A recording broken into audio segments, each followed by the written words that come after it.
Right, hello everyone, this is my K40 laser. Haven't even had it powered on yet, but this is kind of an unboxing video. It's out of the box already, but that was like 5 minutes ago. Just to show you quickly the modifications I think need making on this machine. So, first of all, definitely connect your extractor unit and your pipe before you turn any of it on. And I'm gonna use some tape, seal that a bit closer, probably 3D print something to fill that gap, or just cut some foam or something to make it an airtight seal or near enough. I'd check first of all that your laser tube is intact.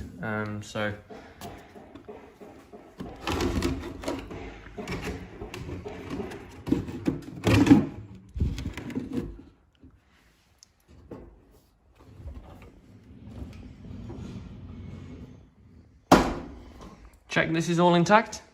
Check the wires are all safely secured. Check there's no kinks in this pipe, because you want your water to flow nicely, because any flow that stops can damage the tube quite quickly. And again, with the pipes down here, I'm going to clean these so that they don't contaminate the water, but you need to check that all these kinks have been kind of squeezed out as best they can, I'd say.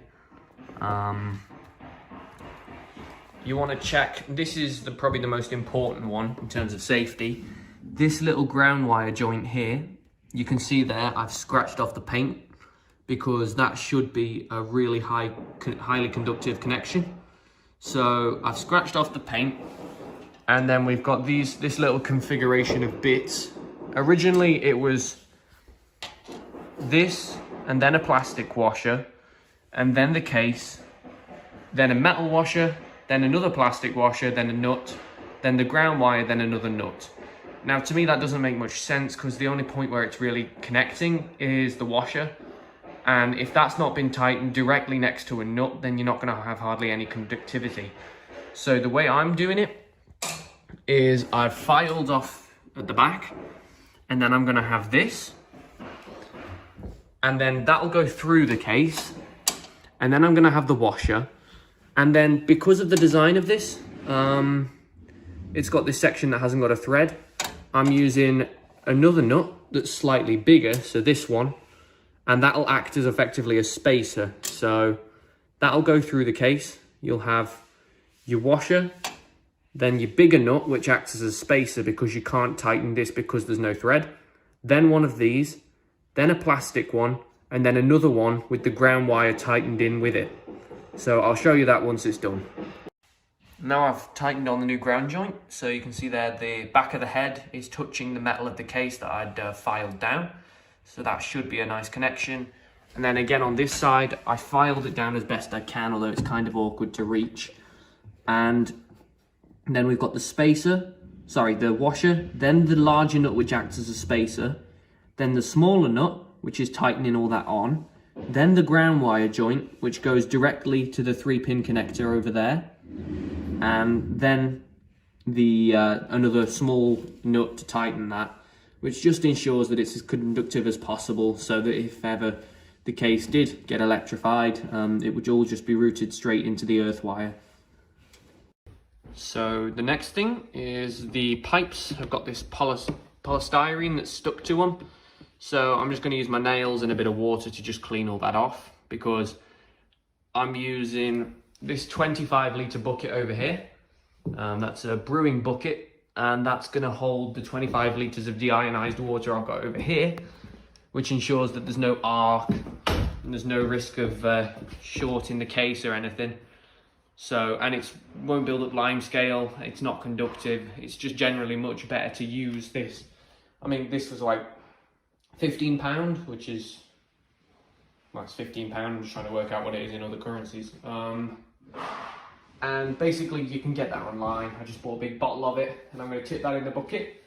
I'll get the pump hooked up, and I checked the wiring in the back of the case, and that wiring back there for the 2 external ports, the 3-pin connectors, it hasn't got any earth on it, so I might connect the pump into an extension lead, because that potentially should be earthed, I think, because it's obviously an AC appliance in water.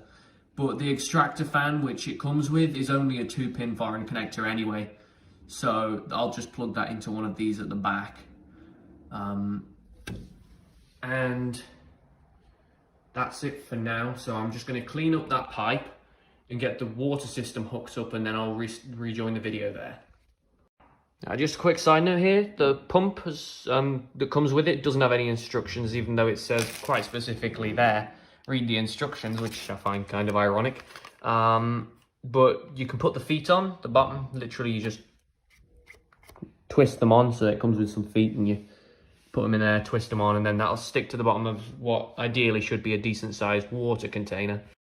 So the machine is now pretty much set up for operation. I've got the water pump sorted, the extraction fan's on the back, and I've taped that on so that it's got a better seal.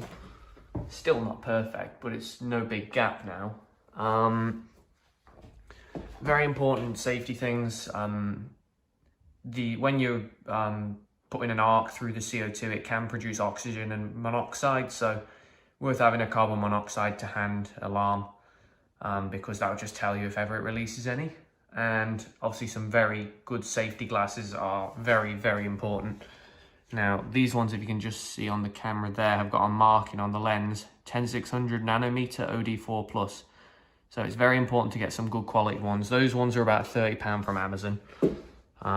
So just don't go light with the quality ones. I mean, you can get really, really cheap ones, they don't really work. So get some good quality ones. And I'm gonna give it a test now. Oh, just press that. All right, here we go.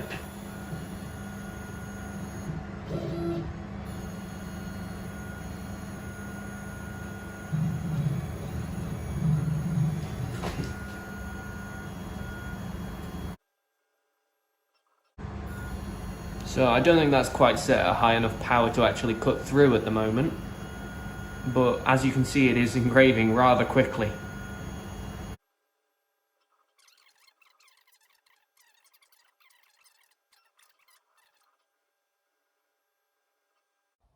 So just quickly to finish off, guys, I just thought I'd say thanks for watching. I hope you enjoyed it, hope you found it useful.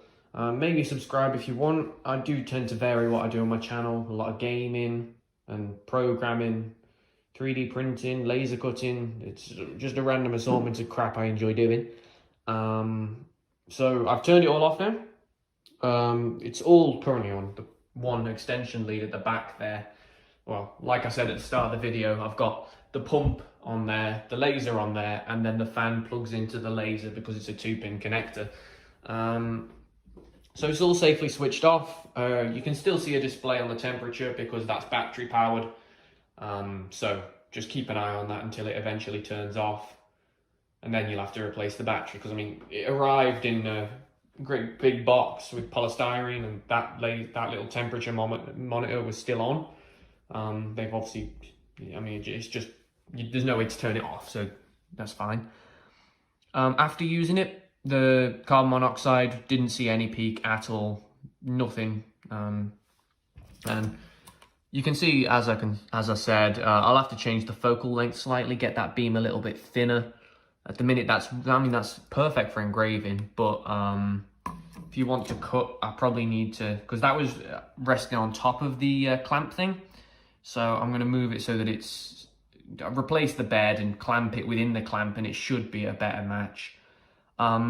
Just so you know, this one arrived, you can see there's a little bit of white glue stuff on all the adjustable bits.